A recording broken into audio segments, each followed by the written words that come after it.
Mr. President of the General Assembly, Miroslav Lajčák, ministers, dear friends, and champions of peace building. Welcome to Stockholm. Welcome to this 5th annual Stockholm Forum on Peace and Development. We are tremendously impressed by this show of optimism and hope and action for peace. We need really to mobilize all good forces for peace and development. It's about time to reach completely sustainable development, but also completely sustainable peace. I hope also that in the end we will reach sustainable human rights and rule of law and strength of institutions that we need. This gathering today is a truly impressive gathering. You are representing around 80 nations. You are about 700. And I think this is a sign of hope in this world of pretty much bad news. That you see now this mobilization, this urge to improve matters and find ways to bring together not least peace and development, but also the actors that are needed. We have here international organizations represented by the highest representative of the United Nations. We have governments. We have the civil society richly represented here. We have the private sector. We have the academic community. Nobody can do everything, but everybody can do something. And you are going to prove it. We're going to have a very active day. It's going to be a smorgasbord, a la carte menu of activities that is truly impressive. I forgot to tell, I'm Jan Eliasson, chair of SIPRI governing board. Very proud of having this function since last year. But I want you to know that this is a great project of cooperation with the Swedish government. The Deputy Prime Minister Lövin and Foreign Minister Wallström, who will come after me here right now, have been giving their staff to our help. And together we have produced a fantastic program today and in a more closer group tomorrow and the day after tomorrow. And I think that indeed we should now remember that we have two new tools in our hand. I speak as former Deputy Secretary General of the UN. 2015 and 2016 were the years when the Sustainable Development Goals were adopted on the 25th of September 2015. Followed by the Paris Agreement, of course, on climate in December. And 2016, in April, we had two identical resolutions adopted in the General Assembly and the Security Council on peace building. It was a remarkable feat and something to really build on. With these new two tools, we can do a lot of things. And I congratulate President Lajčák for his meeting 2 weeks ago in New York on this need to mobilize all forces horizontally. And by working horizontally, I don't mean go to sleep. I mean mobilize all across both functions and people. So with these words of introduction, I now give the floor first to Margot Wallström. For those who don't know her so well, although I think in this room everybody knows her, you know that she was earlier the Special Representative on Sexual Violence in Conflicts at the United Nations. And she was also a young minister, very young minister of Social Affairs. And now she is still young, Minister of Foreign Affairs since 2014. And we're very proud of her work for the international profile of Sweden. So Margaret, over to you.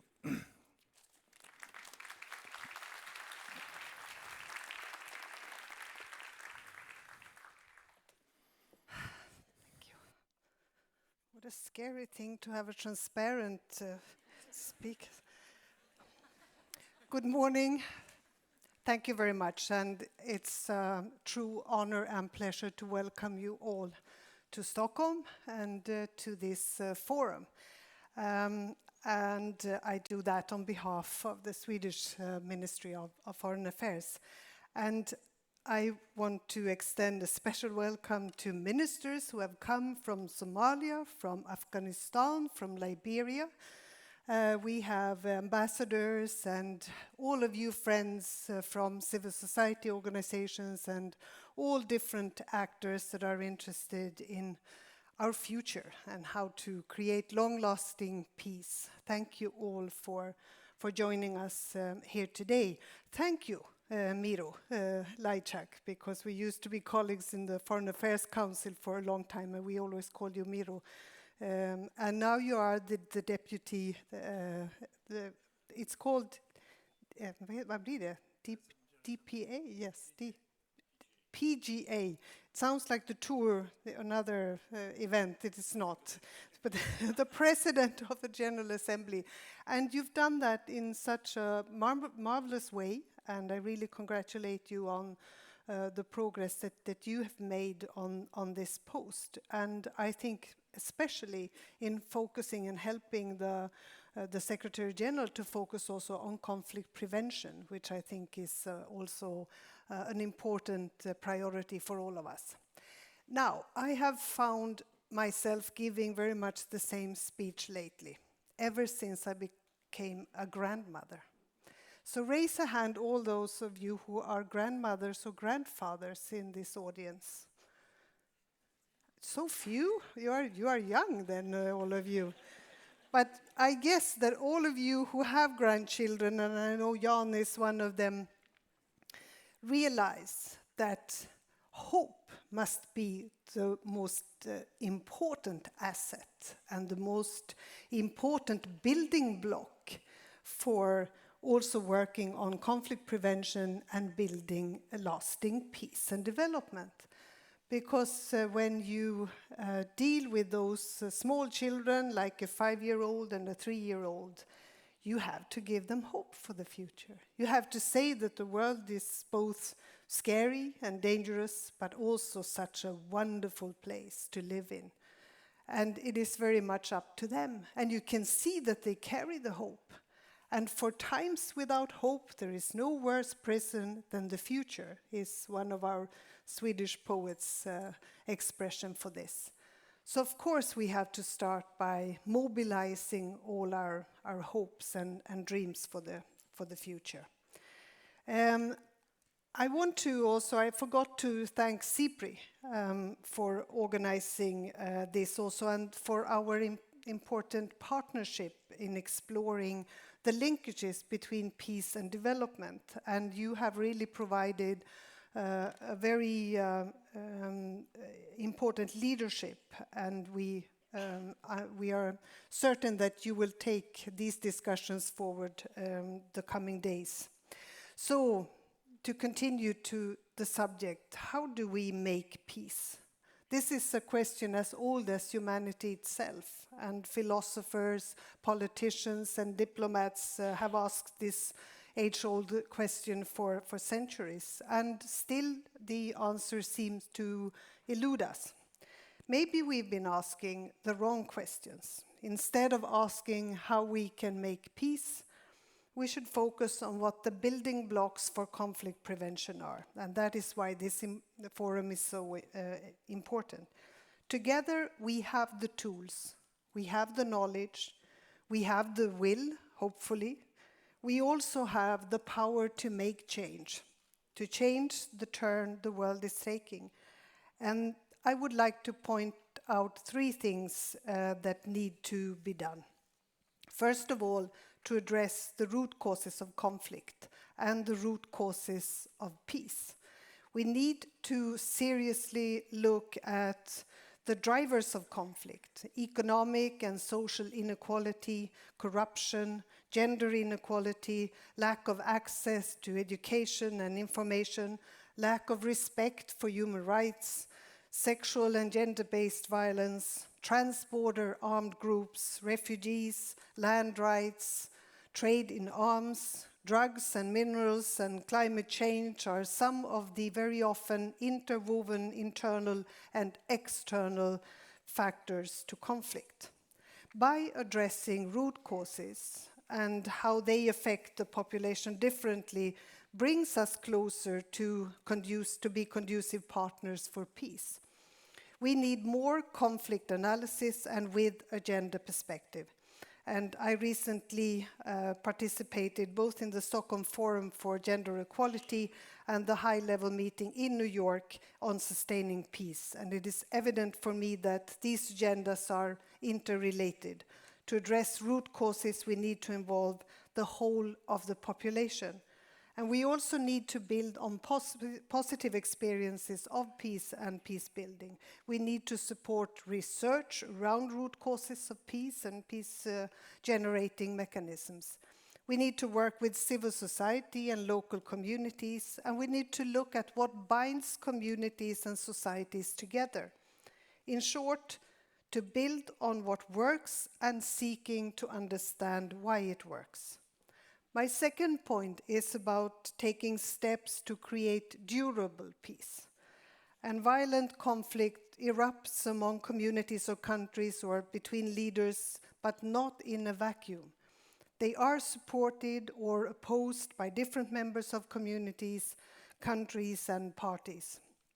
And it is our duty as international community to find out and identify those who obstruct and those who support negotiations, peace building, and reconciliation, and to strengthen important actors. Women's participation is essential to creating lasting peace, and new research from European universities supports the idea of a robust relationship between women signatories and the durability of peace. Peace agreements signed by women have a significantly higher rate of implementation after 10 years, and researchers argue that interaction between women's civil society groups and female signatories contribute to better agreements. You have more options on the table to begin with. And this in turn contributes to longer lasting peace. Not to mention the normative, or should I say democratic fact that women, being half of the population, should for obvious reasons be involved in peace building. I will continue to promote and support inclusive peace processes through women's mediation networks, through support to civil society, through including a gender perspective, and through political international advocacy. And as you know, we pride ourselves over a feminist foreign policy. My third point is to use diplomacy. Sweden is a small country, but small countries can have an impact, sometimes just because they are small and not threatening. It is important to speak up and stand up for what we believe in. And we know of the need, not at least evident during our term in the UN Security Council, to speak with each other instead of at or about each other, to foster conversations where there is real listening. And we were proud to host the Security Council at Dag Hammarskjöld's former residence in Backåkra in April. And we believe that these possibilities to meet outside our usual spaces bring about new ways of thinking and talking and interacting, hopefully. Dag Hammarskjöld himself put it like this: the silence breaks through the armor of the mind. And that is why this opportunity here at the SIPRI Forum is so important, a place where women and men, young and old, can meet across sectors, across experience, across agendas. So on behalf of the Swedish government, I wish you all forward-looking discussions, interesting panels, and fruitful coffee breaks. Thank you and welcome. Okay, thank you. Thank you very much, Margot, for sort of presenting the framework for our discussions, underlining the importance of prevention, the importance of dealing with the diplomacy deficit that we see in today's world, and also pointing to the fact that we need to put the problem in the center, the issues in the center, and then mobilize all forces to bring about solutions. And that's why we're here today. Our next speaker in this introduction is Isabella Lövin, the Deputy Prime Minister, who and also is the Minister of International Development Cooperation and Climate Change, and has a particular profile, I want to add, on water and oceans. She was very instrumental in bringing about the meeting in New York in June last year on oceans, on goal 14 of the Sustainable Development Goals. You have these signs, don't you? I have one in my pocket that I will pass on to one who graduates best here. Anyway, Isabella, you have the floor. Thank you. Thank you. Thank you, Jan. Yes, I have one on me. And thank you, Margot. And I join the Foreign Minister in welcoming you all to Stockholm and to this fantastic forum. I would like to start by just stating one thing, and that is that the politics of peace is like an ecosystem of peace building. Just like monocultures are more vulnerable to disease and pests, while ecosystems with robust biodiversity are more resilient towards attacks of pests and insects and bugs. An ecosystem of peace based on dialogue and inclusion, on a holistic view, is more resilient to attacks than a monoculture that is based solely on the politics of power. I find this picture of an ecosystem of peace useful for understanding peace building as a complex system of structural, cultural, and political factors contributing to peace. Gender equality is such a factor. And as a minister also of not only international development cooperation, but also of climate, I see the linkage between conflict prevention and climate change particularly evident and also very, very urgent. Even if the relationship between climate change and security may be intricate, the adverse effects on the ground are undeniable. Floodings, sea level rise, bleaching of coral reefs, droughts and desertification really impact people's life now on the ground. When I visited Mali early this year, I witnessed this firsthand, how climate change has added to already existing political tensions. For example, with a shorter rain period from 4 months now down to 3 months. This has led to increased competition over scarce resources, amplifying already existing tensions between pastoralists and farmers when the pastoralists take their cows to the grounds where they earlier weren't at the particular season.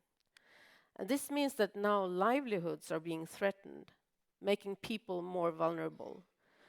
And with limited access to social services and state protection, incentives might increase that people turn to extremist groups. These challenges may also have an impact on migration, adding to already existing patterns of movements in the region, sometimes resulting in forced migration. It's clear that this is not an issue of potential threats of the future, but this is happening now, here, as we speak. We simply need to better understand the security risks arising from the interaction of climate change and other factors, be they political, social, economical, or demographic. We also need to move from words to action when it comes to prevention. According to the joint UN World Bank study, Pathways for Peace, which I highly recommend, we need to shift from siloed strategies between mediation, political dialogue, security, and sustainable development to an integrated approach with a focus addressing the risks of violence over the long term. In other words, an ecosystem of peace. And the conclusion is also from the study that prevention means not only choosing to heed the warnings when they come, but investing in peaceful and resilient societies to avoid the causes of conflict emerging in the first place.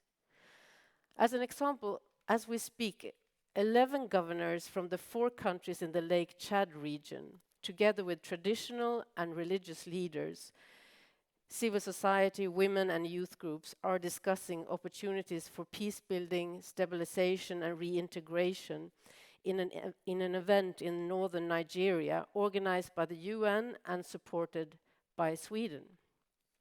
The Lake Chad basin has been affected by 9 years violent conflict with Boko Haram, exacerbated by climate change, which influences livelihoods and migration patterns. The forum, organized by the UN and Sweden, is a direct consequence of the Security Council Resolution 2349 on the Lake Chad crisis, initiated by Sweden in the Security Council, and highlights the strong links between climate change and security.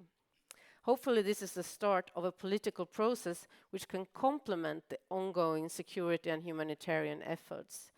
It's only with this broad approach that we can support the governments in the region to find a sustainable solution to what has become a protracted crisis. So, ladies and gentlemen, dear friends, ministers, let me now join Margot Wallström in welcome you all to this Forum on Peace and Development. In this room, we are representatives from civil society, elected parliamentarians and other political leaders, civil servants from a wide range of regional and international intergovernmental organizations, representatives from the academic community, individuals from the private sector. The list is probably even longer. You are all important parts of the ecosystem of peace. And I would also like to express my appreciation to the meaningful collaboration we have with SIPRI in a number of areas. In addition to the annual partnership to host this important forum, I am, as you already heard, particularly pleased with the work of SIPRI in the linkages between climate change and security. The important point is that we are all needed, with different perspectives and roles. This forum will be an opportunity to listen and learn, and to share and advocate, to agree and strategize. I look forward to the discussions at this Forum for Peace and Development. Your contributions are very important in building the comprehensive approach for peace, resilient to the pests of hatred and selfish power. Thank you.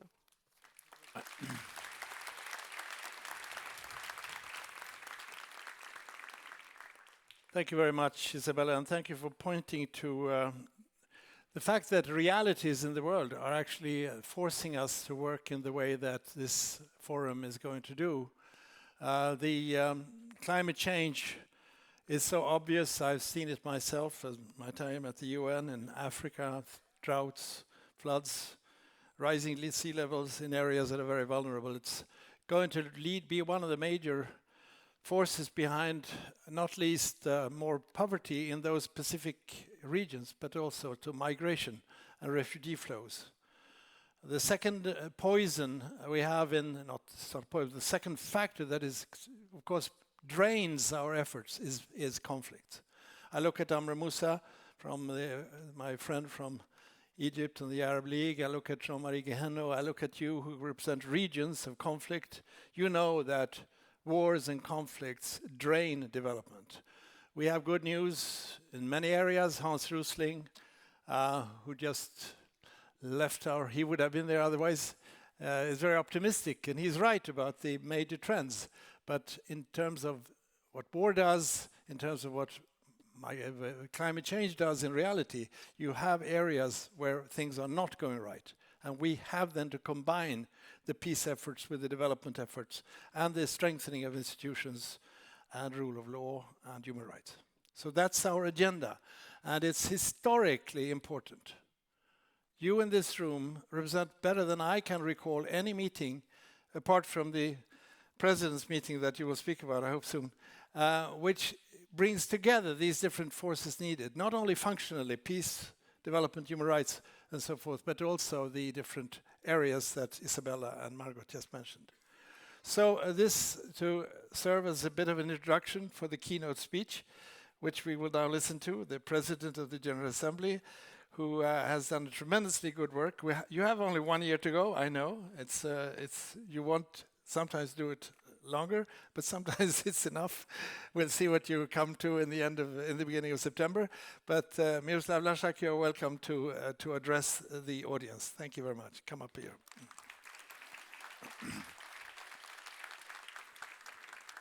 Thank you. Good morning, everyone. It's a great pleasure to be in Stockholm on such a sunny Monday. And as you can see, I am also wearing a pin, but it's different from the one that the previous speakers wore.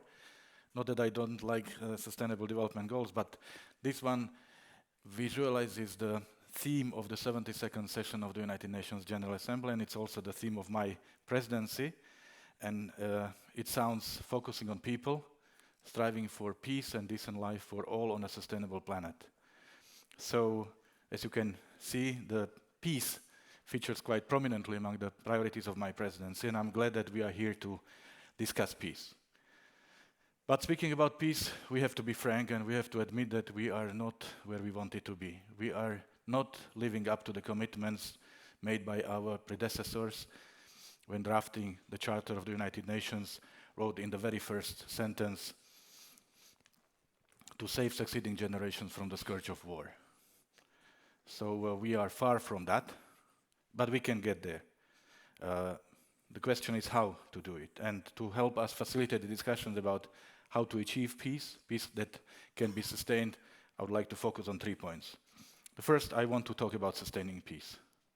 Sustaining peace is a real peace, is a positive peace, is a peace that goes beyond just the absence of war. Is the peace that can resist tests and tremors, is a peace that is not measured in weeks or months, but rather in years or in generations. This is the kind of peace that the drafters of the United Nations Charter dreamed of. And this is the kind of peace that should be the norm and not the exception for people today. And this is the kind of peace that the United Nations should be known for helping to achieve throughout the world. And we do have the tools to make this peace a reality. And here I want to refer to what the President Jan Eliasson already mentioned. In April 2016, the United Nations General Assembly and the Security Council together adopted twin resolutions on sustaining peace. These resolutions called on us all to do more to achieve this kind of peace. And since then, the phrase sustaining peace has become very well known in the United Nations system. It has spurred new initiatives, and it has got us all talking and acting. And 2 weeks ago, this idea of sustaining peace brought a big crowd to New York for what we call the high-level meeting on peace building and sustaining peace that I organized. It was planned for 2 days, but we had so many participants and so high interest in the discussions, more than 130 member states wanted to take the floor and speak about peace that we spilled over into a third day. And with all the modesty, I believe that we managed to achieve at least 3 goals with organizing this event. First, we gave much greater visibility and prominence to the issue of sustaining peace. This was the highest level crowd, highest number of VIPs in New York since the general debate in September.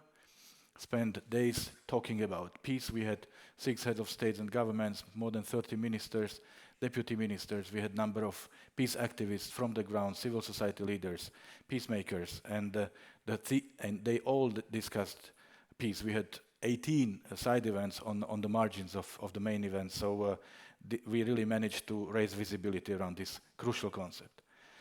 Second goal that we aspired to meet, and we managed to do so, was to turn the sustaining peace from a once-off event or once-off adoption of resolution into a permanent process. And we succeeded because we again adopted resolutions, the similar resolution in the General Assembly and in the Security Council, making sure that this issue will be on the agenda of the United Nations next year, 2 years from now, that the Secretary General was requested to deliver a new report. That means we will have a regular assessment of how we do in promoting the idea of sustaining peace, and this has become part of the General Assembly's regular agenda. And third, we learned a lot of new things, because we listen to the speakers, we listen to those who are working on the ground with real people doing real work. Now, my team and myself are facing a challenge of turning this maybe 50 pages of interesting ideas into a short, concise document which is called the chair summary that I will be distributing in coming days. But I want to use this opportunity and to share with you some of the key takeaways from the discussion, and this will be my second point.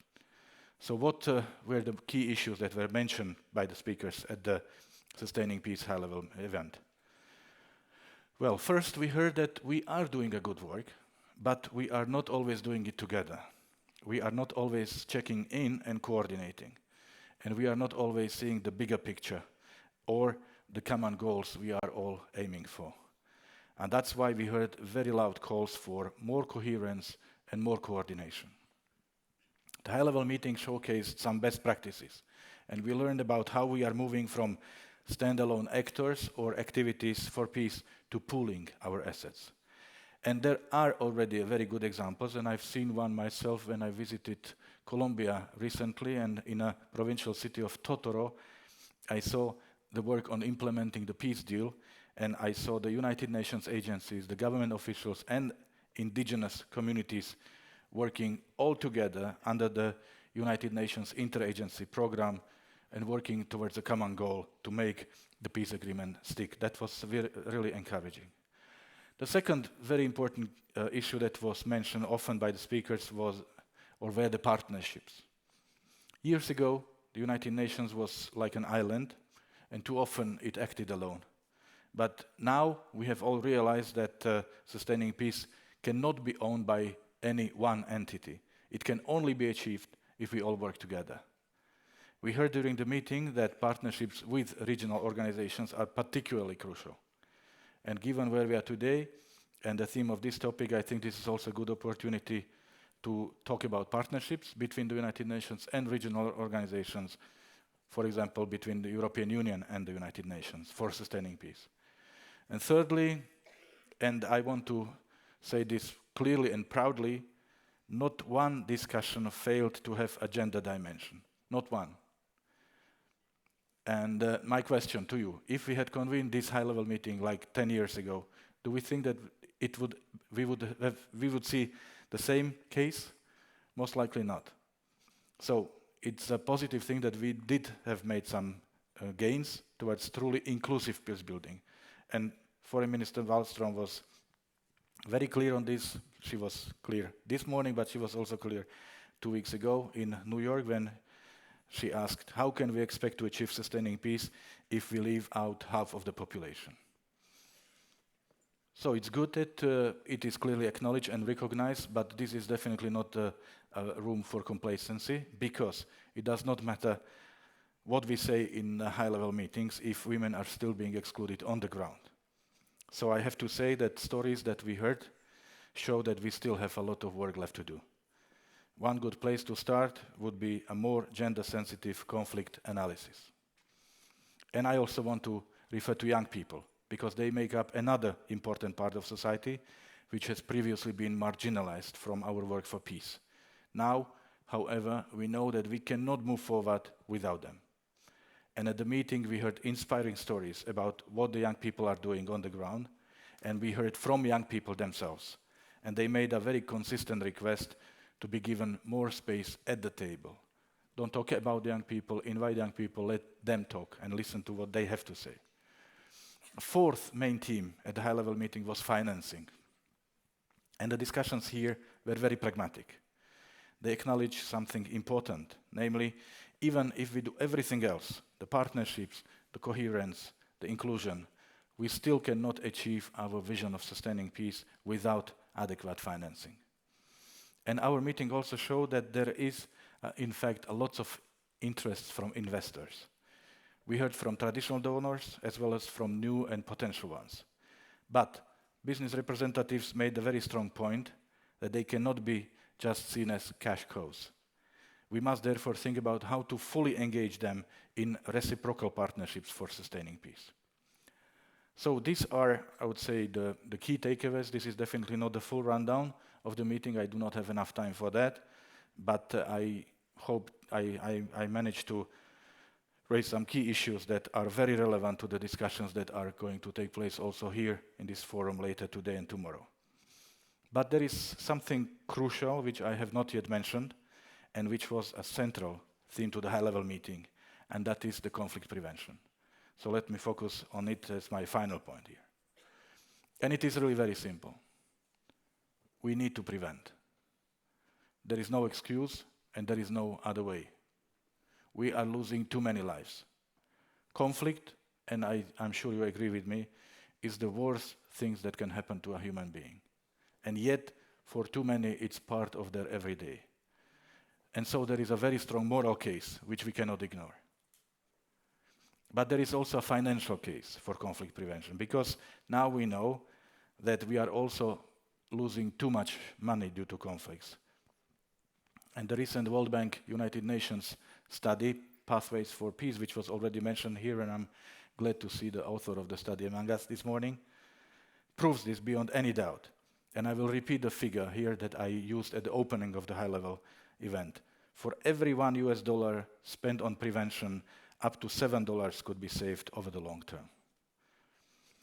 As the discussion showed, the prevention takes many forms. It must tackle conflicts at its roots before it can spread. And this means stronger institutions. It means smart and sustainable development. It means inclusive peace building. It means promoting human rights and the rule of law. And this is something that came out strongly out of the meeting. But prevention, as we all know, is also political. And I want to focus on mediation and diplomacy, because I think this is what speaks directly to the theme of today's meeting, the politics of peace. Peace can be and is political. Peace can be very complicated, and it can be also messy. Mediators do not have an easy job, because they must understand the history of a conflict and the mentality of people fighting in it. They must learn how to expect the unexpected. They must be accepted by all parties and put forward a team that gains acceptance too. And they often must shelve their own politics and preferences for the overarching goal of peace. These are the realities. And they are the realities the international community needs to face if we want to play a bigger role in preventing conflicts. In many cases, we need to find a right balance, remaining neutral, but not pretending that politics does not exist, ensuring local ownership, but working for international support, holding on to our values, but not automatically excluding those who do not share them, and aiming for an ideal, but being able to adapt when less than ideal things happen, and they do happen. So, Excellencies, dear colleagues, let me conclude by thanking the Stockholm's International Peace Research Institute, SIPRI, and the Swedish Ministry for Foreign Affairs for bringing us here today. And like I said, we are not where we wanted to be, but this does not mean we cannot get there. Let's make sure that we are heading in the right direction. And we need to use forums like this one to put our heads together and to think and talk about how we can get there even faster. Thank you very much, and good luck with the discussions. Thank you. Thank you very much, Mr. President. I think we should all commend you for putting people in the center of the activities of the United Nations. That you have that as your signal to all of us in the world is important, and it builds, of course, on this document that we all know. The first three words are "We the peoples." We the peoples of the United Nations. Thank you for that very important perspective. Also, when you ended about the world as it is, and it's not a pretty place, unfortunately, you must always remember that United Nations and all of us should really reflect on the world as it is. It must be the starting point, but we must never forget that the United Nations, UN, is also a mirror of the world as it should be. And our job is to reduce the gap somewhat between the world as it is and the world as it should be. And that's what we are here for. And I also like the fact that you so strongly made the point about young people. I think we should think of not only working for young people, but also working with young people. There's a tremendous potential in young people, what they can do already now. So thank you for this thoughtful introduction and for your work in strengthening the sustaining peace concept, but also connecting it to sustainable development and the wider issues of human rights and rule of law. So thank you very much. What a great opening.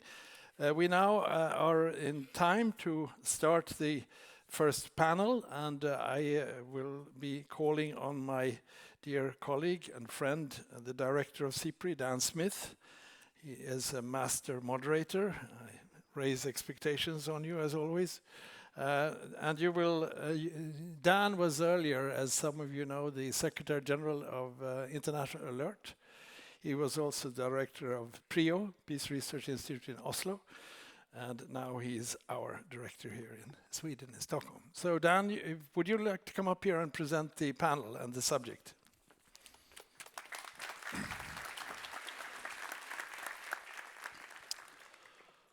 So thank you very much, Jan. It's a fantastic start to this meeting, and the forum is bigger than ever, and there's a fabulous buzz. And once again, Sweden has completely behaved itself, and having produced the most rotten, cold, and long winter that anybody could imagine, has organized itself especially for foreign visitors today to think that here in Sweden, the reason why the flag is the color it is because the sky is always blue and the sun is always shining. Now, it's a wonderful start, but we're already, of course, behind time. So that's the bad news. But the good news is that there are 5 wonderful people going to sit on this panel and cooperate with me in bringing us back onto time. And first of all, can I invite back onto the stage the President of the General Assembly, His Excellency Miroslav Lajčák, and also whom you have met this morning, and please just find a seat where you feel like it, whom you have met this morning already, Her Excellency Isabella Lövin, Minister for International Development and Climate Change of Sweden. His Excellency Bazonga Milton Findlay, the Foreign Minister of Liberia, who discovered this morning when we shook hands that I have been to Liberia as well. And there's a secret handshake that only Liberians and regular visitors to Liberia know. And, thank you. In a change to the program, unfortunately the Minister of Interior of Somalia couldn't be with us, so we're really pleased to have here His Excellency Hassan Hussein Haji, the Minister of Justice of Somalia. So please join us on the stage. And lastly, and by no means least, Her Excellency Adela Raz, the Deputy Foreign Minister of Afghanistan. Please come up and take a seat. How do you do? Nice to meet you. So, thank you. How are we going to organize ourselves?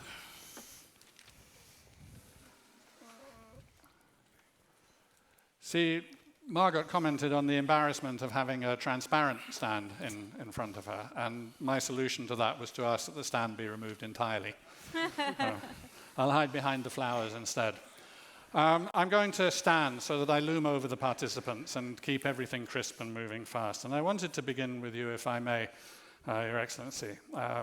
You told us about the meeting that happened 2 weeks ago, the high-level event on conflict prevention. And the question which I wanted to ask you out of that, because you gave us a kind of a good sense of the main takeaways. This is about the politics of peace. What are the obstacles to seeing through the agenda that we have already been talking about and will be talking about through the coming days? As I said in my address, and I don't want to repeat myself, but one of the main reasons for organizing this high-level meeting was to talk about peace, about prevention of conflicts, to give greater visibility to this agenda, because I want to see United Nations as a global leader when it comes to peace, the same as the UN is the global leader when it comes to sustainable development or climate change. And we also wanted to assess the progress achieved since the adoption of twin resolutions 2 years ago. It's easy and difficult at the same time, because in theory everybody is for peace and for prevention of conflicts, but in practical life it's more complicated because there are questions when exactly and where the prevention starts. Yes, we can say that Sustainable Development Agenda is already the preventive agenda. But what to do when we see the warnings, when we see the lights flashing, when we see that things are going wrong direction? So what can the international community and what should the international community do? And of course, one of the issues that is being discussed is how to accommodate the responsibility to prevent conflicts with the concept of state sovereignty. And there are many member states who are scared or don't trust the concept of preventive diplomacy and prevention because they see this as an instrument to interfere with their sovereignty. So I personally don't share these fears because I really believe that preventing conflicts means greater resilience, stronger institutions, a democratic and accountable security sector. And all this is strengthening the sovereignty of the states rather than weakening of it. And then the issue of local ownership or national ownership and inclusivity. That means when we speak about prevention of conflicts, it should be the responsibility of the entire society. It cannot be driven by one part of the society and the rest of the society is not involved in all this. So these are all the issues that I really believe are very, very relevant when we speak about peace and prevention. That point you make about the worries that some governments, some states have, that focusing on prevention and especially focusing on early warning, early response is seen as being a kind of risk of interference. What's your perception about that, if you have one? Has that fear been increasing in recent years, or has it been tailing off, or is it more or less steady? Because this is an argument which has been going for about 30 years. Since, I first encountered it in the late 1980s. So how do you feel what's the trajectory now? I think it's steadily divisive. It has not increased, but it has not decreased either. There is a lot of mistrust towards this concept. And this is something we need to address and we need to overcome because really there is no one who should obstruct or object peace. But we must make sure that when we speak about peace, we mean peace and nothing else. And that, I think, is one key takeaway straight away to kind of underline mentally that the issues around sovereignty, interference, and so on, this is a discussion still to have and still to be persuasive about. If I can turn to you, Minister Findlay. Liberia is still in a transition out of that astonishingly painful and destructive wars of the late 80s, the 1990s. Terrible amount of destruction that was experienced during that time. But it's now 15, 16 years on. You've had elections, you've had recent elections again. The UNMIL, the UN mission, I think has left. And you have a peace-building plan agreed with the UN Security Council. What are your priorities now for preventing violence in Liberia? Well, the issue of violence has a human factor. Let me address the issue with the peace-building plan. There are 5 pillars that we have agreed to work on and work together as a nation, as well as collaborate with our international partners. Security, rule of law. Pillar 2 is economic development. Let me just make sure I get that right. Pillar 3, human development. Pillar 4, governance. Pillar 5, cross-cutting issues, which include gender, youth, building on the basis of getting the society involved in the peace-building process. But let me divide a little bit. What causes violence is the issue that I think we need to really address. In the case of Liberia, when you have marginalization, when you have resources are not being properly applied, when you have communities being pushed in the corner and don't have an opportunity to create jobs for the young people, you are going to have violence. Can we prevent that? Yes, we can't. What we want to do in Liberia now is to start to look at how can we invest in the resources, natural resources of our country, how we can provide jobs for the young people to be able to sustain the developmental growth that we have achieved and the peace that we have achieved thus far.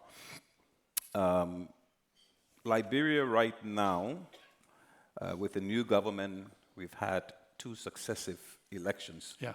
And so we are politically we are on our way. The issue becomes the economic growth and the developmental growth. How can we sustain that to reduce the possibility of violence and conflict? Can we do that? It's tough. We've had our natural resources, the commodities that we depend on, world prices have dropped, iron ore, rubber. We have had struck by Ebola. We've had the drawdown or the closing down of the United Nations mission on mail. So all of those things have had impact on the economy and economic growth of our country. However, we are still hopeful that we will continue to grow our economy with new innovation. That we hope will bring the cohesion that we need in our society. Reconciliation is a problem. We still have that problem. We are working towards that.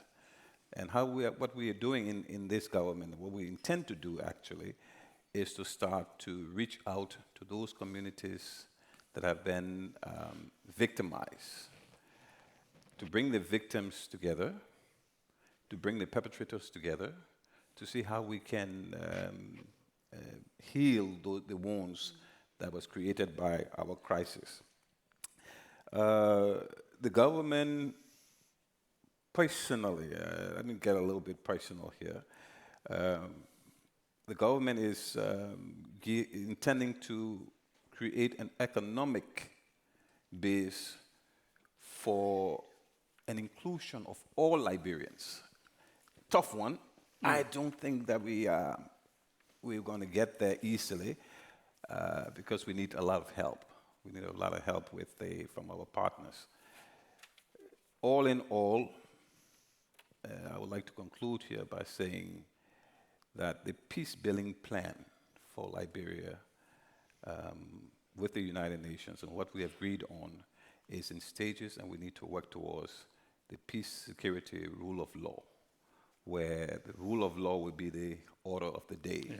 It's important for people to understand that there are laws on the books and there are laws through which they can address their grievances, can address issues that will come up in the different societies and communities. So I mean, I'm really struck by the way, if you take the metaphor that Isabella used of the politics of peace as the ecosystem of peace, that you focus on to economic development, and that seems to me to be right from what I know of Liberia.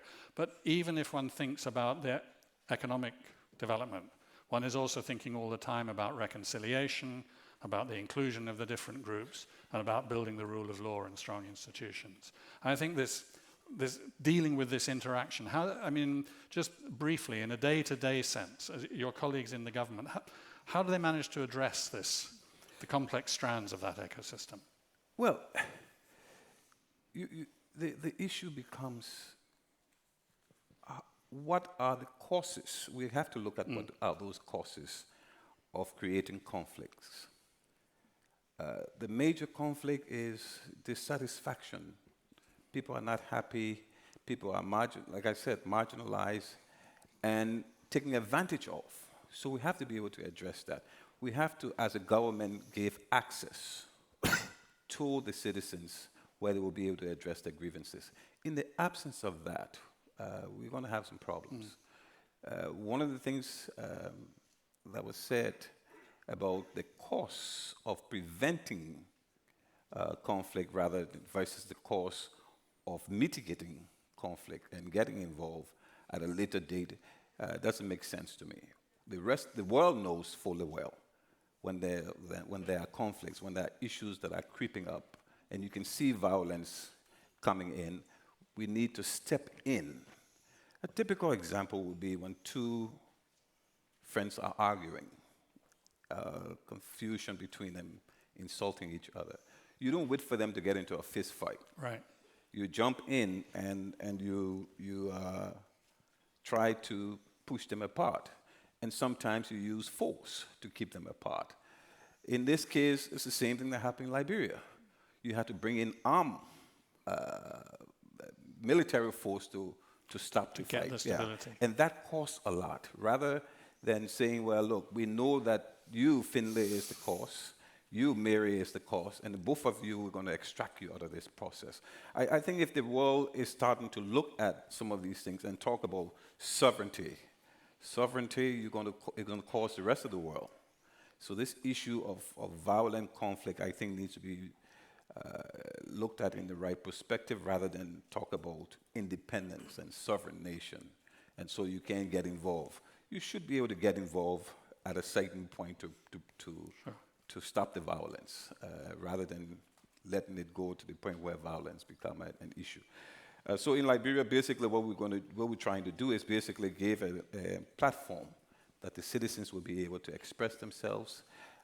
We've had the democratic process through which we have had a change of government, and that platform where you will be able to use the legal system, the rule of law, follow the rule of law, and you will get redress. Great. So thanks so very much. If I can move to you to think about and tell us a bit about the situation in Afghanistan and Del Eraz. I mean, so many challenges, so much suffering, big tasks to do, and even, each week there's something in the news that makes you shudder. How do you, with those day-to-day challenges, week-to-week challenges, how do you keep your eye also on the long term and in a sense, on the big prize, despite the small or the shorter-term challenges?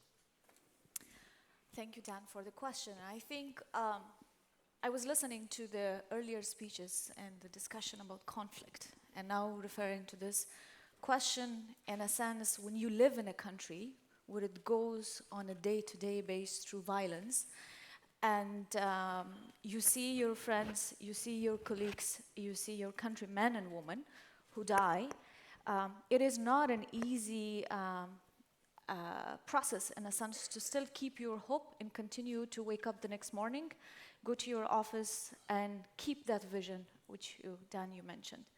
I think in this room, when there are studies about conflict, there is a different perspective because you studied from an outside. But when you live in it, I think, despite that it is hard, it is very, very difficult. But for a generation like the Afghan generation who lived in war, they were born in war. I was raised and born in conflict. I'm 31. And for me, I think what keeps me going on is that hope which was discussed earlier. The hope that I really want to make sure that my young daughter, she is 14 months, she has a brighter future for the next day. And also I have the optimism that we are on the right direction. I think a lot of time we hear about the extreme stories coming out of Afghanistan, and we do raise this question. What have we done, the international community, in here in last 15, 16 years investing in Afghanistan and making sure that this country will not go back to conflict, and we still see that there are issues. One clarity, it is not an Afghan war. I think that's what I wanted to share with the audience in here. We have to look at the nature of conflict in our region, and very specifically in Afghanistan, and I think the nature of violence in the world in a different lens.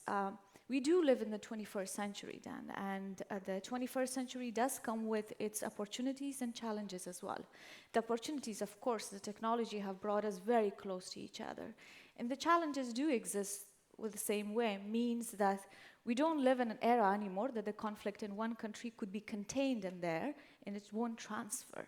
We live and we have been victim and have been the witness of seeing that violence can transfer in seconds from one country to another, from one continent to another. And I think that's where the discussion of cohesive approach, cohesive policy of addressing violence is really, really important, and conflict as well. So in the perspective of Afghanistan, I think I'm going to split it in two areas. In a sense, the conflict. There is a domestic part to it, and there is an external factor. The domestic factors, I think, it was more severe during the civil war, because it was clear, because Afghanistan went through an intense Cold War era where the state institutions were totally dismantled. And after the end of the Cold War, the state was left and the country was left without having a strong institution and expecting that the civilians themselves will move forward. But what was really forgotten, that during that last 30 years, everything was gone away, and then the generation that had came to power, most of their time was spent in fighting. So it was really hard to act as a statement. So that's where we hit the era of civil war, and of course when weak institutions are there is a gap of leadership, and the gap of leadership leads to insurgents or terrorist group coming in and taking place and creating safe havens, which saw the example of Al-Qaeda. Post-Taliban, I think there was a great determination from the people of Afghanistan, from the younger generation, and I think that's the generation you see the results today. I do count myself being part of that generation, so an example in here. And there is also a great focus from the international community making sure that the leadership is in the right hand and proper investments are made. And those investments today have brought results, especially investment in the education and state institutions. But right now, the conflict in Afghanistan has a very small percentage, a domestic factor. There is not a fight over resource if we look at a continent like Africa. It's actually an external factor, meaning that by default, unfortunately, the Afghan people in Afghanistan had become the front line of global terror. And I must tell you, on a daily basis, our security forces do fight on behalf of everyone in this room. And that's what I wanted to bring up, that the conflict today in our region, in our world, has a different perspective. It is a global challenge. It's a challenge that we all face in every part of us. And we do fight very genuinely, and we do make sure that our country and your countries are safe. So for me, when I wake up the next morning of a suicide attack, which is just not too far, maybe 1 mile away from my home, where my glasses of the home window has all been broken up, I wake up with the hope that I know my determination and my generation's determination, and the political commitment in the leadership is there, very clear. And the part that is not clear is the external factor, where we need international community to help us out, to really build up that regional consensus, where the United Nations have started to focus, and especially the UN Security Council helping Afghan government to build up that regional consensus. And secondly, also convincing some of the partners in the region to make sure that geopolitics is the not way forward. So for me, I think that's where my hope is. My hope is that I'm not going to let my country fall back where it was before.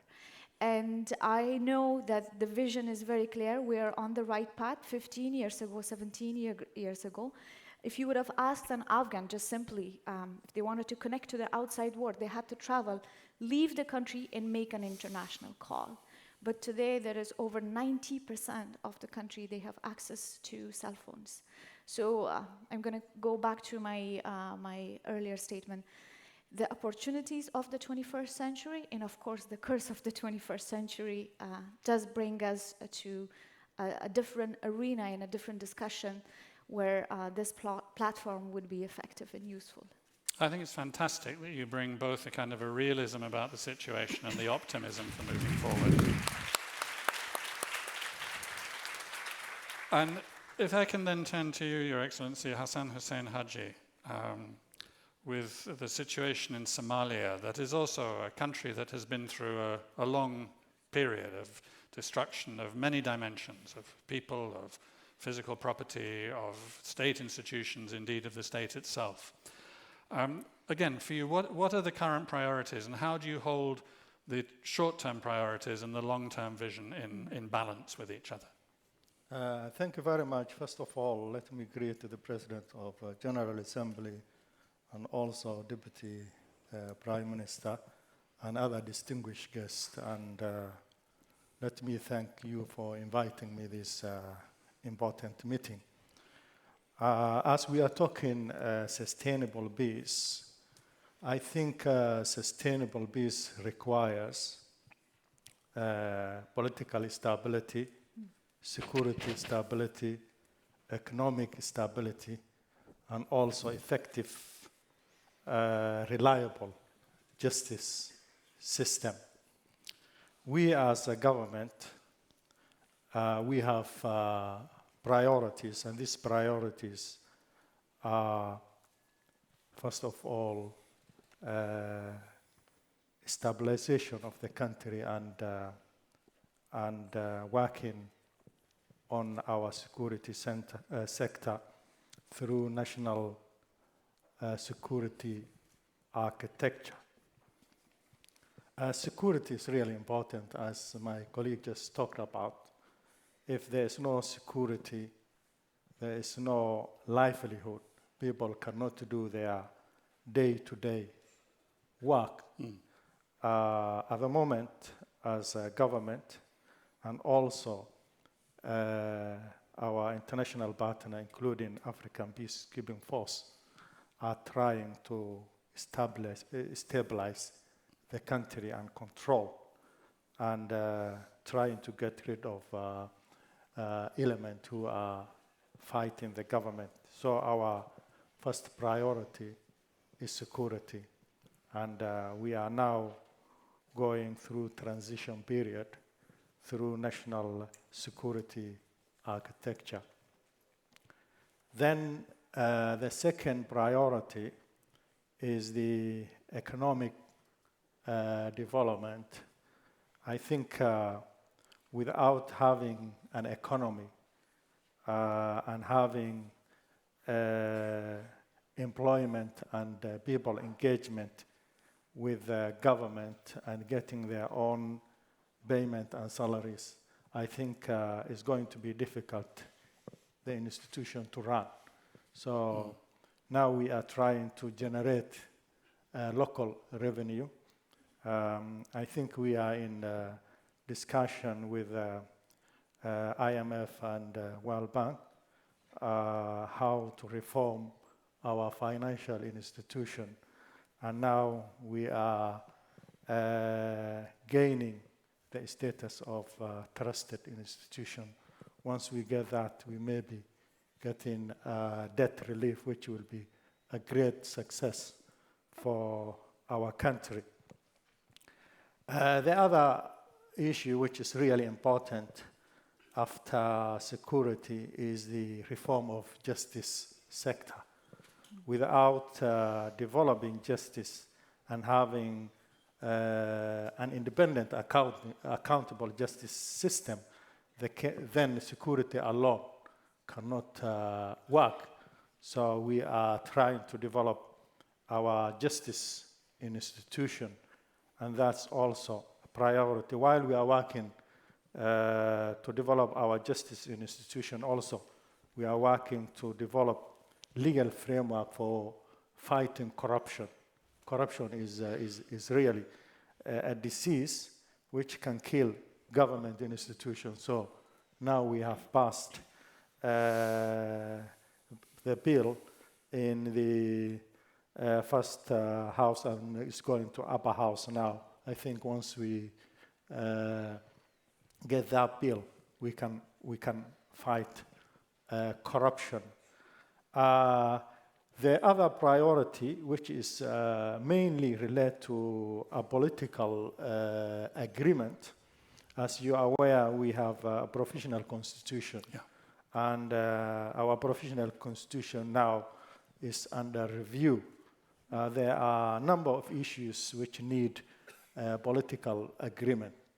I think power and resource sharing agreement, I think that is a key priority. Judicial and correction model agreement, as we are now taking path of federalism, and we were working before in a unitary system, so we need to federalize the judiciary as well. Also, election model and election process agreement, because we are heading to an election, one man, one vote, 2020. We have an inclusive politics council of ministers who work under these priorities. I think if we if we review the constitution and reach all this political agreement in time, then we will be having one man, one vote election in 2020. The priorities are too many. The resources are very little, and and we will try our best as government to deliver, and we will require our international partner support. Actually, African Union forces have helped Somalia at least to stabilize, and also stabilization of the country as a whole. I think there are too many priorities, but hopefully we will reach our goal. As when we look at other countries like Rwanda, for almost 21 years ago, you remember what happened, and today they are prosperous country. So Afghanistan and Somalia is not going to be an exception. We think we will reach our goal, hopefully. Thank you very much.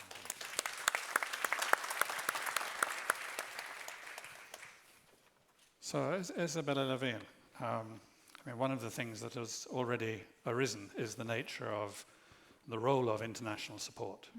The Pathways for Peace report by the UN and World Bank emphasizes the interaction of development and making peace or building peace. So as the ecosystem, as you said, there's different intertwining strands. I mean, I'm just looking at what panelists have brought out so far that needs heavily underlining: the sovereignty discussion, economic development, the rule of law, security, stability, and not to forget Adela's heavy emphasis on simply humanity.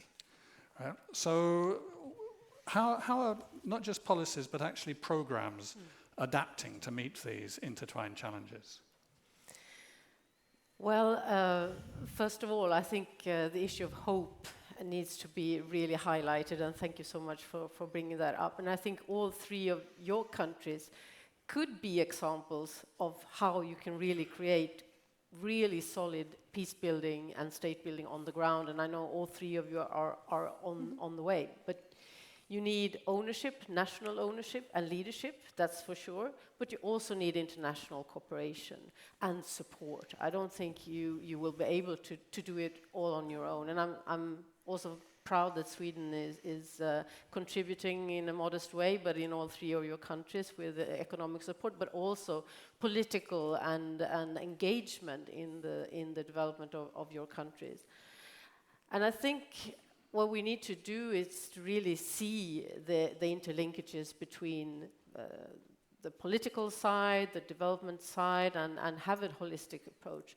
And I had the privilege of serving, I think I still am until today, serving as the co-chair of the International Dialogue on Peace Building and State Building. We're handing over to Canada now. I'm very excited about that. I think there will be great co-chairs in this dialogue between, let's say, the donor countries and the G7+, which are the fragile and conflict-affected states, and all of your countries are part of that dialogue. And all the things that have been mentioned here around institution building, inclusive politics, security, rule of law, economic development, and service delivery. Those are the peace building and state building goals. And you cannot just focus on one part and think that you will achieve a sustainable peace or sustaining peace, if you will. So we as donors need to understand that we need to look at all these pieces together. Security, rule of law, economic development, inclusive societies, the participation of women, of youth, of all the ethnic groups that are represented in a country, for instance. Without that, we can never really support development. We cannot only focus on the economic side, nor can we only focus on let's say, the demographic or the democratic development. We need to focus on all these issues. And we need to work much, much better together with other donors, so not working in silos. This really, I think, the curse of how we've been working so far, and we're still working that way. And I think it's extremely good that the Secretary General is emphasizing again and again that we need to sustain peace, and we need to work better at the UN level, but also at a country level. That is, if we're not working good on the country level, we will never achieve any progress at all. So since I became a minister, we decided to have a conflict perspective, a conflict-sensitive approach to all our international development cooperation. So doing an analysis on gender, on conflict, but also on environmental sustainability. We do that on everything we do. And recently we adopted a new strategy also on sustaining peace, which I hope and I believe will be kind of the key where we can use strategic support more swiftly, more flexibly, to go into areas where we see something, an opportunity to help, and which I mentioned also in my speech. What is going on now in Lajčák, where we're supporting leaders there to have a strategy around peace building there. We're also supporting female mediators in Somalia with this strategy, and women peace builders in Zimbabwe. And this is a way to work where, let's say, the political side can come to the development side and say, hey, we need some support here. Do you have some resources? And how can we interlink with what else you're doing? And this is new. And I really... There's a lot more pressure, it seems to be now than there was, about breaking down the silos. That seems to be a big, not completely new theme, but much bigger than it was before. My impression is that people have been talking about this a very long time before I became a minister, and it's still the main issue. We need to break down the silos. And I think maybe the parallel of an ecosystem is valid, that we need to understand that in order to really build resilient and peaceful societies, you cannot just focus on one thing at a time. Actually, you need to think. You need to focus on all these aspects at the same time. I'm hopeful that we'll be able to bring in some people, questions from the audience, just a couple.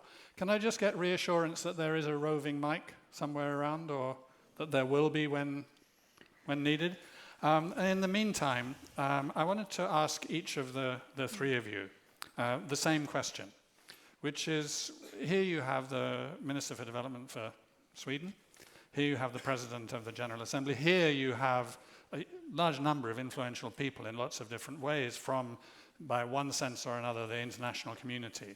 What is it that you most look for from the international community now and in the coming period? I just go along the sofa, starting with you, Adela, and then move along. Sure. I think my first very informal comment, the seating seems like here were the developing countries or the countries in problem, and then the international community. So next time I want a little bit of mingling in. I think for the developing countries overall, and from the perspective of Afghanistan, first I think what has changed in Afghanistan, there isn't the lack of vision or the lack of a roadmap or the lack of let's say priorities being defined. I think a lot of countries post-conflict or developing countries, and I think for us who are still in conflict, At the beginning, at the first stage, they're out of any idea and vision of how to proceed. The next level is they're overwhelmed with a lot of ideas and plans. In the third level is they try to coordinate. And I think we're at the third level right now with the government, with identifying 6 priority areas for us to move forward in the next 5 years, having a vision how to be self-reliant by 2024, how to increase our growth rate to 8% in order to maintain our move to sustainability, and how to move forward with the reform agenda. And for all of that, we need a political commitment. And I think with much proudness, I can say today that there is a greater political commitment within the Afghan government's institution and the leadership to proceed with all these agendas forward, despite if it is hard and difficult, and even very unprecedented for developing countries to move and sit in front of international community and actually ask for conditions to be put on funding coming into Afghanistan, and actually requesting for a reduced funding because we want to move out of being heavily dependent on international community to self-reliant. But the part that is our request from the international community is that with the experience learned from Afghanistan, wherever if we wanted to move forward, the first thing we have to keep in mind is the state institutions. Countries that are moving out of conflict, they usually have weak institutions. So our challenge at the beginning was not the lack of resources. Actually, at the beginning, our challenge was having a lot of international communities resources and not having institutions to really keep that transparent. And we all right now being faced with a tremendous challenge of corruption and lack of transparency within the government. And of course, there are some cases with international community as well. So that's, I think, one lesson learned and request that we have to be cautious of that. The second is, and I think I'm really, really pleased to hear that, and that discussion is coming up with at the UN, at the United Nations level, and of course all the donor community, is the coordination and among the donor community themselves. Because what we have learned, at least in our case, was that at the beginning when the international community came, that was a clear assumption that Afghanistan or the Afghan people or the government didn't know how to proceed. So there was specific programs and projects being designed. But today, I think, at this stage where we are today, we have an Afghanistan National Peace and Development Framework where it's very holistic and cohesive in a sense, looking from social development up to economic development to peace building, and regional consensus, and regional cooperation. And what right now we're requesting the international community is that when they proceed in working with us, it should be worked through Afghan government institutions. And I think because if we wanted to strengthen the state institution, they need to be given the ownership of owning their own problems and also success as well. So coordination is key, really important, and I think there is still weakness, as Madam Minister mentioned, within the international community and donor community that has not been achieved very well. And at the same time, proceeding and engaging the local communities, because a lot of time what has happened, what we have learned is that with humanitarian aid and international communities, there is the lesson learned country A, and then bringing back and assuming that will be the same results in country B. And that's not really the case. So you have to respect the context. Absolutely. Yeah. So my request always is reach out to local communities, engage the state institutions, and give them the responsibility and put conditions on it. I think conditions are important. And third, coordination among themselves. So thanks very much. Political commitment, coordination, don't work around the state and create parallel structures, and respect the local. Good guidance. There is going to be chance for a couple of questions, but what I'm going to ask, those of you who are getting your minds ready, is not to ask a question to a specific panelist, but rather to put a question out there, in a sense. A question that needs to be addressed, needs to be answered, and everybody will then pick what they want and comment afterwards. But first of all, Minister Hussein Haji, what are you looking for from the international community now? Thank you very much. I think the world is becoming a small village. Mm-hmm. Everything happening in a small village can affect other places. So I think we need to solve problem at its root before it is spread. So This is a holistic responsibility, and the United Nations is the place to go for first instance. Looking back practically what is happening while international are engaged in countries, I think the first one, we need to be realistic, what we can do, not idealism, what we can do that country and how we can tackle that problem. I think they need to come with a specific objective after analyzing the problem and then focus that problem to solve. Secondly, we need to concentrate local priorities.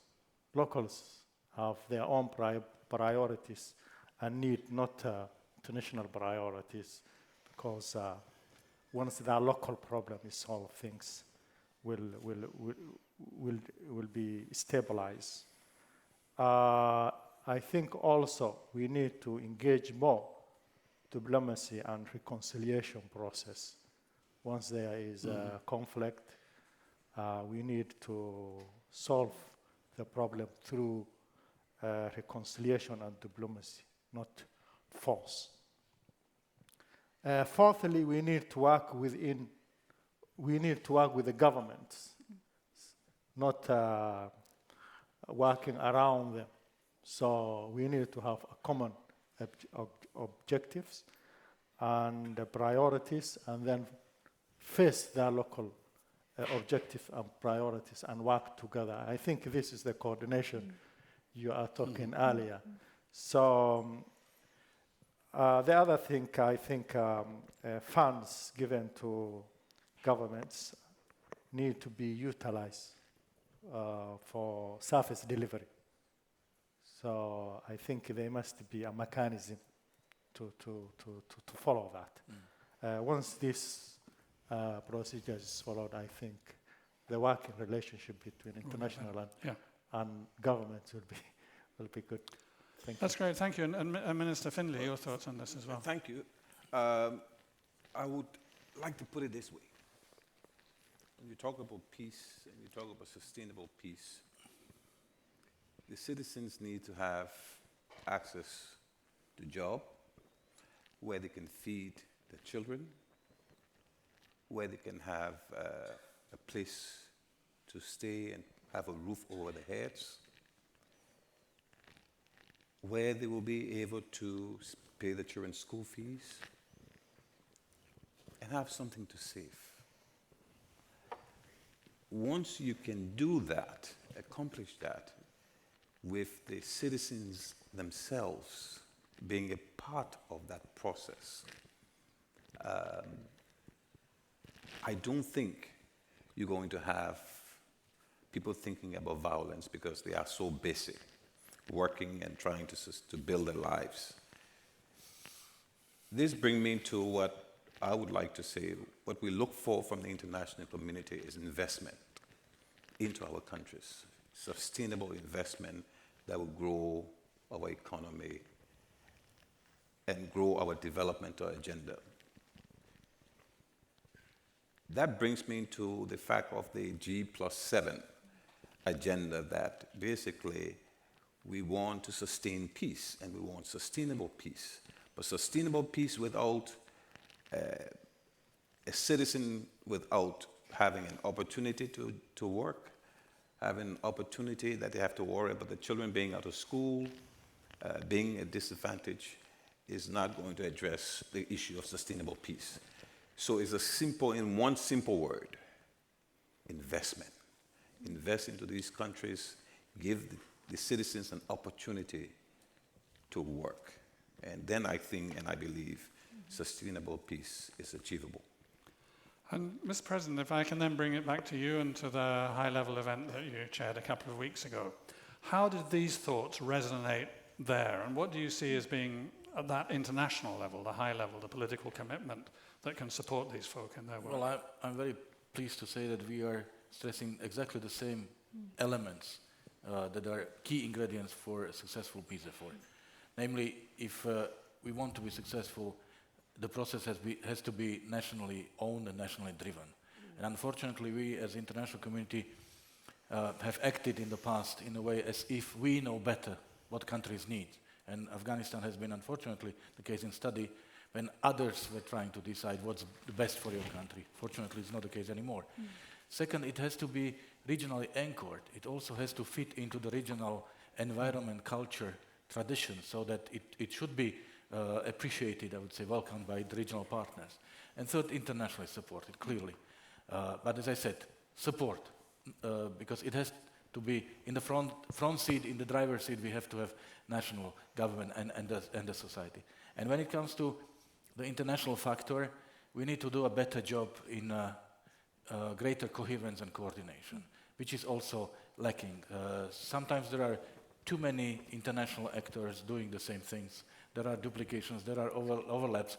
Resources are being wasted because of this. And at the same time, there are gaps because there are areas which need to be covered and there is no one doing so. So much better planning on the side of the international community is also very much required. And Isabella, it seems to me as if we listen to this, there's a quite coherent line of thought which we're developing. I think it's reflected in the agenda. So what can people here do? People who are here, what can they do to support this approach, the greater coordination, greater respect for the realities on the ground, greater understanding of the interacting ecosystem of peace? Well, I think basically the most important thing is to bring this message to governments, because I think the international, let's say, peace-building community has known this for a long, long time, and the conflict-affected countries has also known this for a very, very long time. But with new governments and new priorities, the same mistakes are being repeated over and over again. And I know my colleagues in the European Union are talking about conditionality on providing aid when it comes to, let's say, stopping migration coming into Europe. Or some colleagues want to not, connect their own trade agenda with their investments in countries. I mean, this is not putting the country in its driving seat or ownership and looking at the real needs on the ground and then providing and being a real partner, but looking at your own self-interest. And this is repeating itself over and over and over again. So my message to all of you is just, go and talk to your governments and explain these things to them, because it needs to be explained over and over again. And I was in Nairobi on the big conference on aid efficiency last year, or was it 2 years ago? I was almost the only European minister there. And it was like, everyone forgot about all these good agreements and all these good recognitions that has been made on how to provide aid efficiently. It's not efficient if your starting point is your own interest. Right. It needs to be the country's interest. And I strongly support the Secretary General's agenda on highlighting this and also linking it to sustaining peace. And countries need to understand that we're all standing to lose if more countries are allowed to erupt into violent conflicts, or if this report on $1, $7, if you invest $1, you're going to save $7. I think the amount is probably much bigger than that, because look at Syria. How much suffering and how much damage is being done for generations to come. We cannot, as a global community, afford to let that happen, and we should know better by now. Yeah. Okay, let's, absolutely, sorry. There's a big clock ticking here, and that's why I sort of turn away from a brilliant point well made and say, let's move on to the next thing. There's time for a couple of questions, and the microphone is there. And so there's a nearby hand. Pick one. It's coming to you. That's right. Right. Good morning. And that's Funmi. Yes, it Hi. is. Funmi Olonishakin from King's College, London. I listen to this, excellent points, the like-minded, a similar set of developing countries that are dealing with, that are in a post-conflict, if you like, situation. The United Nations, the President of the General Assembly, saying all the right things. I'm struck by what is unsaid, or what is left unsaid and what is implied. And that is about the fact that the politics of peace, essentially, and I think the minister from Sweden just said that, in a sense, is about the politics of state power and mediating the power dynamics, on the one hand, between the most powerful states in the United Nations, and on the other hand, these states that are trying to sustain peace, to maintain peace and sustain peace, requires that we do things differently, speak a particular kind of truth, and we have to ask, what is it we will do differently? Because unless we mediate those societal spaces by dealing with structural violence, we will be coming back here like Groundhog Day. The evidence that we're not doing that is very simple for me. If we're spending 1.14 billion, I think, in the UN, in the stabilization mission in the Congo at the moment, and less than 10% of that for the UN Peace Building Fund, it means that we're not putting our monies where our mouth is. And therefore, we're continuing to sustain the structures of violence that would not let us sustain peace. Thank you so much. Thank you. So, Kate, if you can grab the mic back, and in the interests of geographical justice, bring it around this side somewhere.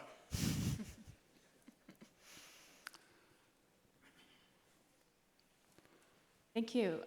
Erin McCandless from WITS, and a civil society representative of the International Dialogue. So we speak about the primacy of national ownership, and obviously building strong institutions is at the core of that. In the dialogue, we've really struggled with the question of putting money through country systems. And the question is, what is needed on the part of governments and on the part of donors to ensure that this actually happens? And then what is the role for civil society when money does go through country systems? And what happens if the country systems themselves are the root of grievances? Thank you. Right, so getting the objectives clear, the programs clear, and the actors. And one more here right in front of you would be great, and then I'm sorry I'm going to disappoint absolutely everybody else. Somebody has to be the bad guy. Hi, I'm Masana Ndinga from the Center for the Study of Violence and Reconciliation.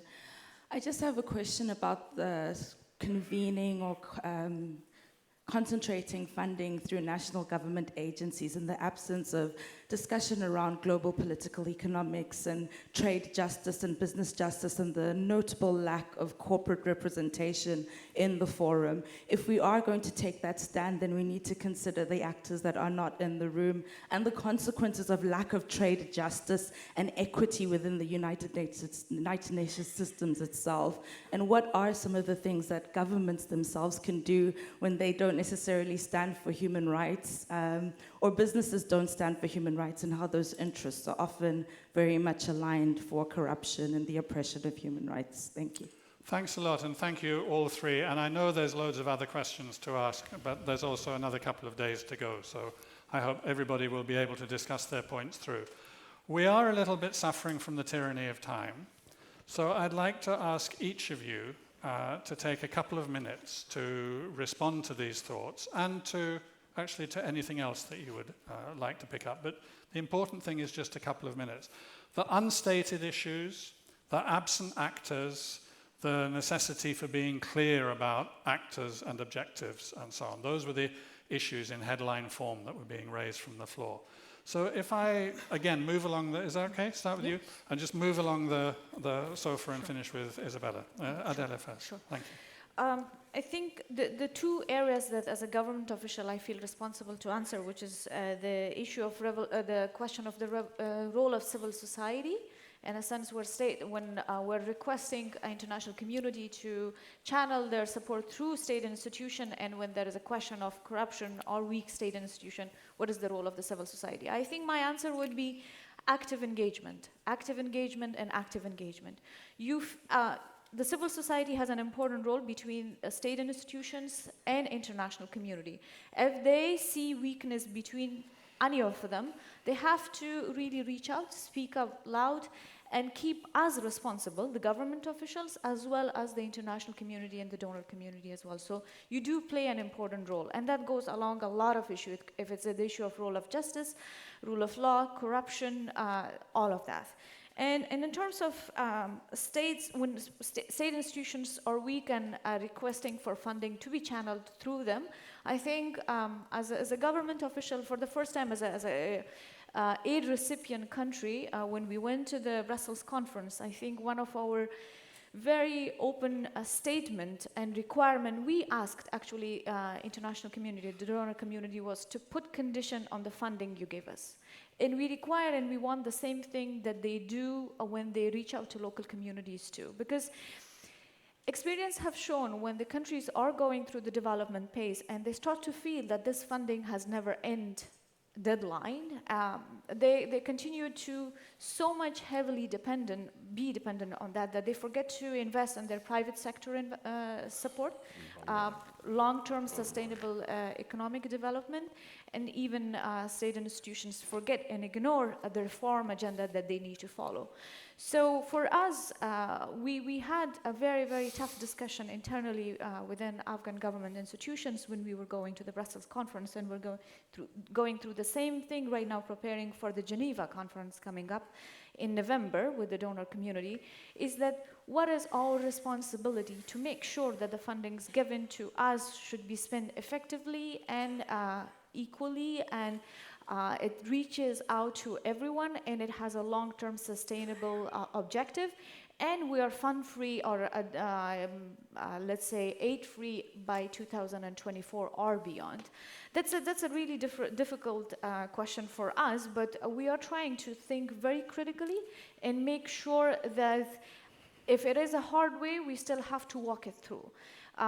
So I think for us as a government official, we do feel responsible, and it's the civil society to make us feel responsible in other perspective. And one last point, because I know I'm going to be, I won't have the opportunity. I don't want to sound ignorant towards international community coming from a country like Afghanistan, when, as I said, it is very heavy dependent on aid support from our friends and allies. I think I want to give this message to everyone who are in this room, the international community. Those taxpayers have paid from your taxes and have came to a country like Afghanistan to make sure that this country moves out of conflict and moves towards sustainable peace. I want to give you the message that your investment has not been wasted. You do have a new generation, a new country in Afghanistan. Yes, there is a conflict. There is, as I said in my beginning of the statement, but there is a greater hope too. I require and I ask everyone to visit Afghanistan, and you see it with your own eyes. So we're appreciative of what you have done, and please continue to think about sustainable growth and sustainable investment. Thank you. Great, thanks. So, Mr. Hussain. Thank you very much. I agree entirely. Civil society needs to engage inclusive politics, women, youth. I think they need to engage in inclusive politics. Also disadvantaged people and minorities and disabled people. I think they need to be entirely connected with the system and take part all process.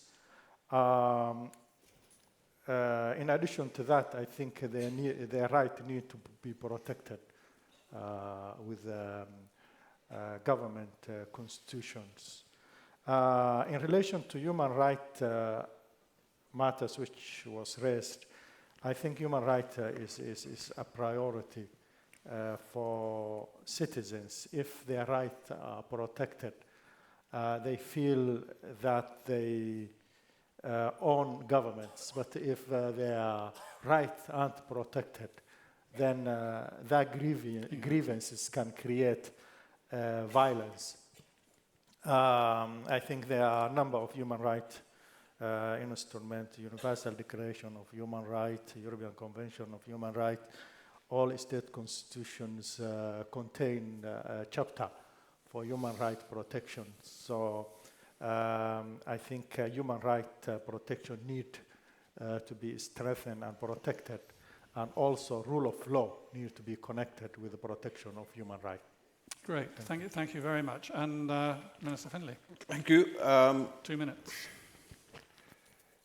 The international community should be thinking about investing mostly in the private sector, because that's where jobs are created. Yes, you need to strengthen the government institutions that controls the structure of rule of law, corruption, that will be able to address that. Civil society also. But I think the bulk of the spending should be in the private sector, because there you can create jobs, there you can control corruption, and that economic activities stimulating the society. So I believe that the international community really should be focusing civil society, private sector, and building capacity in government and governance. That's great. Thank you very much. And Miroslav Lajčák. Yes, I'll react to these comments from in reverse order. First, what are the key ingredients? What's needed at the national level are two things: partnerships and inclusivity. So we said it has to be the government that is in the driver's seat, but it cannot succeed unless the entire society takes part in it. That means business community, civil society, academia, church. Everybody should be involved and everybody should bear its portion or share of responsibility. And inclusivity, that means women, young people should be, and every segment of the society should feel the ownership of the processes. Now, what's the role of the government? The government should define what are the needs for the country vis-à-vis the international community. International community should be listening to what the government says. And the civil society are those who are working with the people on the ground. So civil society should be able to communicate the government's policies to people and bring back the message from the people to the government and be the mirror, be the reality check. And government should be able to listen to the civil society and adjust their policies if there are voices from the civil society saying that some elements of the policies are wrong. And lastly, we need to be able to promote success stories, and we do have success stories, and Liberia is one of them, Cote d'Ivoire is another one, Colombia is another one. So I think we should speak more about this. We should look into what are the ingredients of success, how come we were successful, how can we multiply this success, and we shall be more proud of being able to deliver peace. Thank you very much. And Isabella, final word.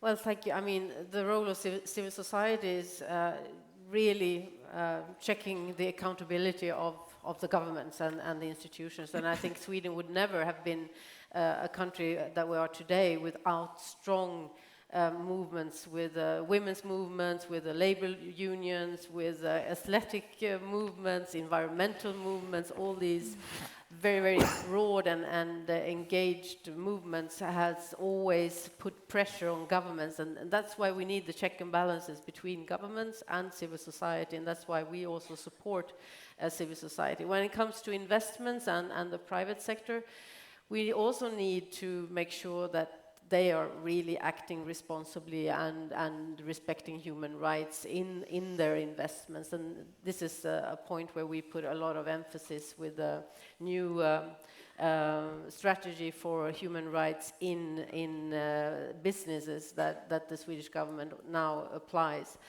for our own companies. And I believe it's important with economic investments, but we also need to be aware that sometimes the big companies have a lot of leverage on a fragile state, and so therefore we need to accompany these investments with real transparency, and there the civil society has a real important role to play again. So thank you very much, all of you. Let us please thank the panel. There's just one thing. But there is one more thing to say, which is Bezanga is the one to stand and say it. I almost forgot. We would like to, on behalf of the G+7 countries, If you are here and a member of the G+7 countries, please stand. We are, Isabella has been co-chairing this forum for 3 years, and we are here to give you a gift from the host country of the Secretariat on behalf of the work you've done thus far for peace.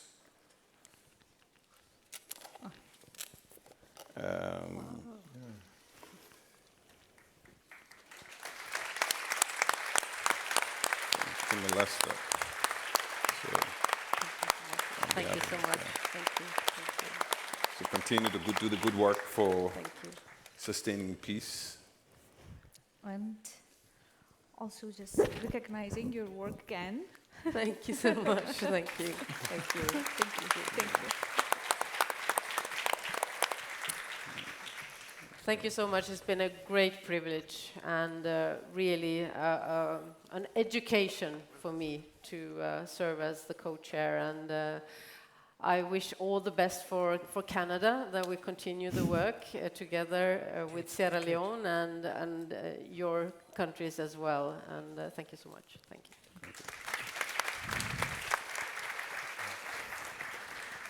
Congratulations, Isabella, and thanks very much for the wonderful contribution from the panel.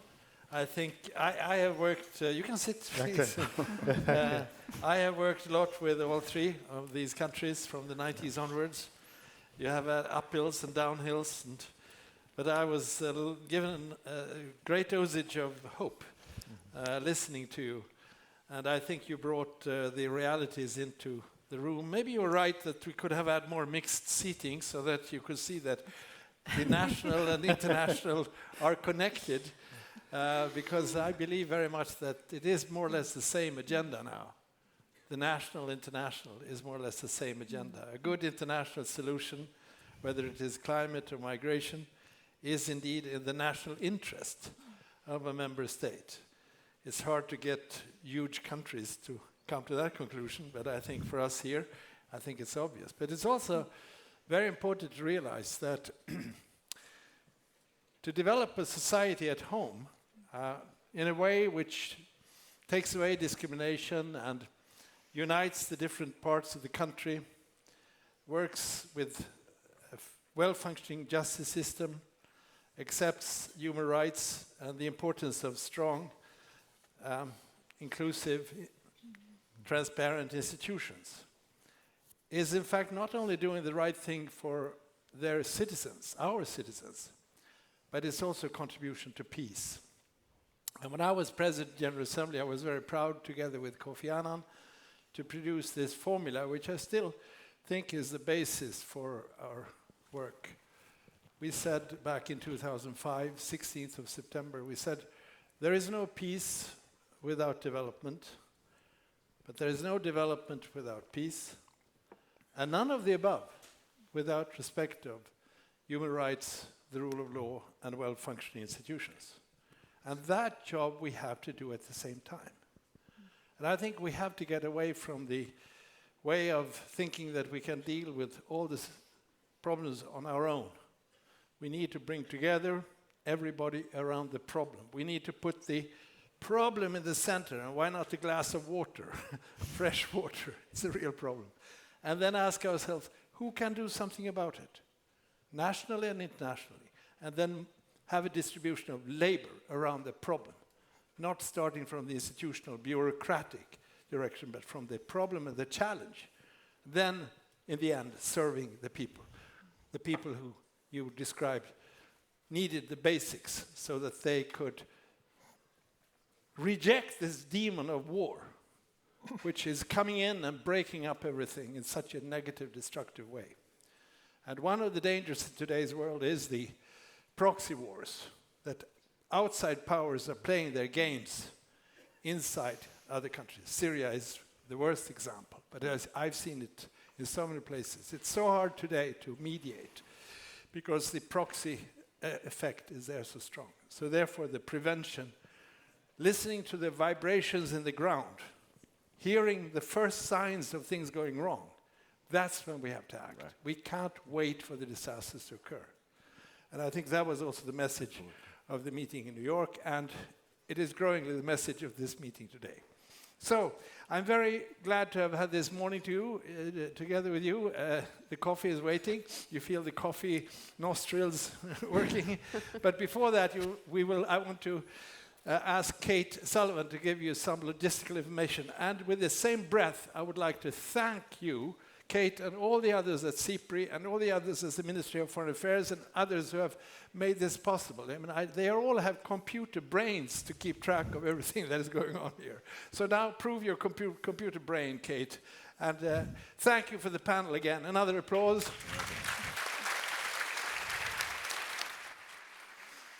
We can let the panelists go now. Thank you so much for your contribution.